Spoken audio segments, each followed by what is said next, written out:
அன்பு சகோதர சகோதரிகளே, உங்களுக்கு ஒரு நற்செய்தி சொல்ல நாங்கள் வந்திருக்கிறோம். ஆண்டவர் இயேசு கிறிஸ்துவின் நற்செய்தி. அது உங்களுக்கு சந்தோஷத்தையும் சமாதானத்தையும் கொடுக்கக்கூடிய ஒரு நற்செய்தி, விடுதலை கொடுக்கக்கூடிய ஒரு நற்செய்தி, உங்க வாழ்க்கையை மாற்றக்கூடிய ஒரு நற்செய்தி, உங்க வாழ்க்கை இழந்து போன சந்தோஷத்தையும் சமாதானத்தை கொடுக்கக்கூடிய நற்செய்தி தான் ஆண்டவராய் இயேசு கிறிஸ்து நற்செய்தி. இந்த செய்தியை கேட்கும்போது உங்க வாழ்க்கையில பெரிய மாற்றங்கள், ஆசீர்வாதங்கள், சந்தோஷ சமாதானம் எல்லாம் தருகிறார். ஆண்டவர் இயேசுதான் வானத்தை பூமியும் அந்த சராசரங்களையும் படைத்த தேவன். நம்மை படைத்தவர் நம்முடைய பாவங்களையும் சாபங்களையும் ஏற்றுக்கொண்டார். உங்க வாழ்க்கை அநேக பிரச்சனை இருக்கிறதா? உங்க வாழ்க்கையில் அநேக கண்ணீர்கள், கஷ்டங்கள் இருக்கிறதா? இயேசுவில் வந்து பாருங்கள், உங்களுக்கு உடனே விடுதலை கிடைக்கும். உடனே இயேசு உங்கள் வாழ்க்கை அற்புதம் செய்வார். ஏனென்றால் இயேசு உங்களை நேசிக்கிறார். இயேசு உங்க வாழ்க்கையில பெரிய சமாதானத்தையும் சந்தோஷம் தருகிறார். இழந்து போன ஆசீர்வாதங்களை மீண்டும் தருகிறார். இழந்து போன ஆசீர்வாதங்களையும் உயர்வையும் சந்தோஷத்தையும் சமாதானத்தையும் இயேசு தருகிறார். அவர் அன்பான தெய்வம், நல்ல தெய்வம். அவர் போல ஒரு அன்பு தெய்வ உலகத்துல ஒருவரும் இல்லை. இயேசு நம்ம தேடி வருகிறவர். இன்று வேலையில கூட இயேசு உங்களை தேடி வருகிறார். இயேசு உங்க வாழ்க்கையில பெரிய அற்புதம் செய்ய வருகிறார். இயேசு கிறிஸ்து உங்க வாழ்க்கையில பெரிய அதிசயம் செய்ய வருகிறார். ஆண்டவர் இயேசு உங்களை திக்கற்றில்லாத விடமாட்டார். நான் உன்னை விட்டு விலகுவதும் இல்லை, உன்னை கை விடுவதும் இல்லை சொன்ன இயேசு கைவிடவே மாட்டார். உங்கள் சொந்த பந்தங்கள் உங்களை மறந்திருக்கலாம், கைவிட்டிருக்கலாம். ஆனா இயேசு கைவிடவே மாட்டார். அவர் உங்களை விட்டு விலகவே மாட்டார். உங்க கண்ணீரை துடைப்பார், உங்க கவலைகளை மாற்றுவார், உங்க கஷ்டங்களை மாற்றுவார், உங்க வாழ்க்கை இருக்கிற துயரங்களை மாற்றுவார். நீங்க வியாதியில் இருக்கிறீங்களா?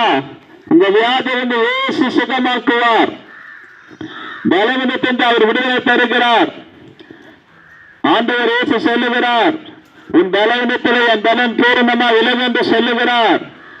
ஆண்டவர் இயேசு உங்களை மிகவும் நேசிக்கிறார். ஆண்டவர் இயேசு உங்களை அளவில்லாமல் ஆசீர்வதிப்பாராக. ஆண்டவர் இயேசு கிறிஸ்துவின் வல்லமை விலையேறப்பட்டது. அவருடைய அற்புதத்துக்கும் அதிசயத்துக்கும் ஒரு வல்லமைக்கு ஒரு எல்லையே கிடையாது. என் அன்பு சகோதர சகோதரியே, இயேசுவிடத்தில் வாருங்கள். வருத்தப்பட்ட பார சுமக்கிறவர்களே, என்னிடத்தில் வாருங்கள் என்று ஆண்டு சொல்லுகிறார். நான் உங்களுக்கு இளைப்பாறுதலை தருவேன். இளைப்பாறு என்பது ஒரு சமாதானம், சந்தோஷம், நிம்மதி.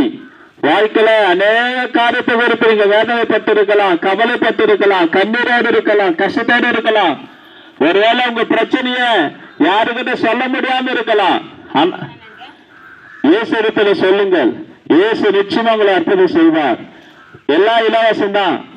ஏசப்பா பணத்தை வாங்கிக்கிட்டோ பொருளை வாங்கிக்கிட்டோ அற்புதமோ அதிசயம் செய்ய மாட்டார்.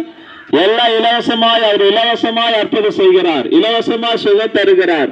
இலவசமா விடுதலை தருகிறார். இந்த இயேசு நமக்காக உயிரே கொடுத்தார். அவரிடத்தில் வந்தால் எல்லாம் இலவசம் தான். அற்புதங்கள், அதிசயங்கள், அவர் செய்கிற அற்புத அதிசயங்கள்லாம் அது மிகவும் பயங்கரமாக இருக்கும். ஆண்டவர் செய்கிற அற்புதங்கள், அதிசயங்கள் விளையாடப்பட்டது. ஆண்டவரத்தில் வந்தால் நிச்சயம் உங்கள் வாழ்க்கையில பெரிய மாற்றம் உண்டு. நீங்க ஏசப்பாவுக்கு எதுவுமே கொடுக்க வேண்டியதில்லை. உங்க இருதயத்தை தந்தா போதும்.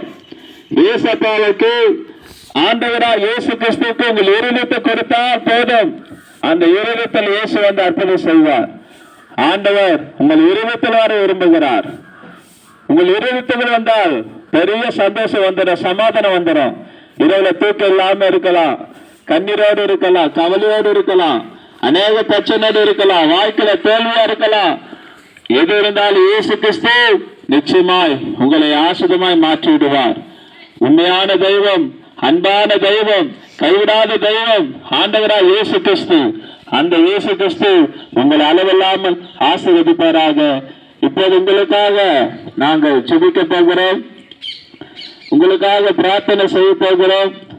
நீங்க எந்த கஷ்டத்தில் இருந்தாலும், எந்த வியாதி இருந்தாலும் இயேசப்பா உங்களுக்கு சுகம் தந்து உங்க வாழ்க்கையில பெரிய மாற்றத்தை தருவார். பரலோக பிதாவே, இந்த கிராம மக்களை ஆசீர்வதியும். இந்த கிராம ஜனங்களை ஆசீர்வதியும். சிறியோர் முதல் பெரியோர் வரை நீர் ஆசீர்வதியும். ஒவ்வொருக்கும் நல்ல சுகம், நல்ல பலம், நல்ல ஆரோக்கியம், நல்ல ஒரு விடுதலை தாங்கப்பா. இவங்க யார் யார் என்னென்ன பிரச்சனையோடு கண்ணீரோடு கஷ்டத்தோடு இருக்கிறாங்களோ எல்லாரோட கஷ்டத்தை மாற்றும். இந்த கிராமம் ரட்சிக்கப்பட்டு ஆண்டவரே உடைய வருகைக்கு ஆயத்தப்பட முடியாது நாங்க செபிக்கிறோம். ஆசீர்வதிங்கப்பா, பாதுகாத்துக் கொள்ளுங்க. இயேசு நாமத்தில் பிதாவே, ஆமென்.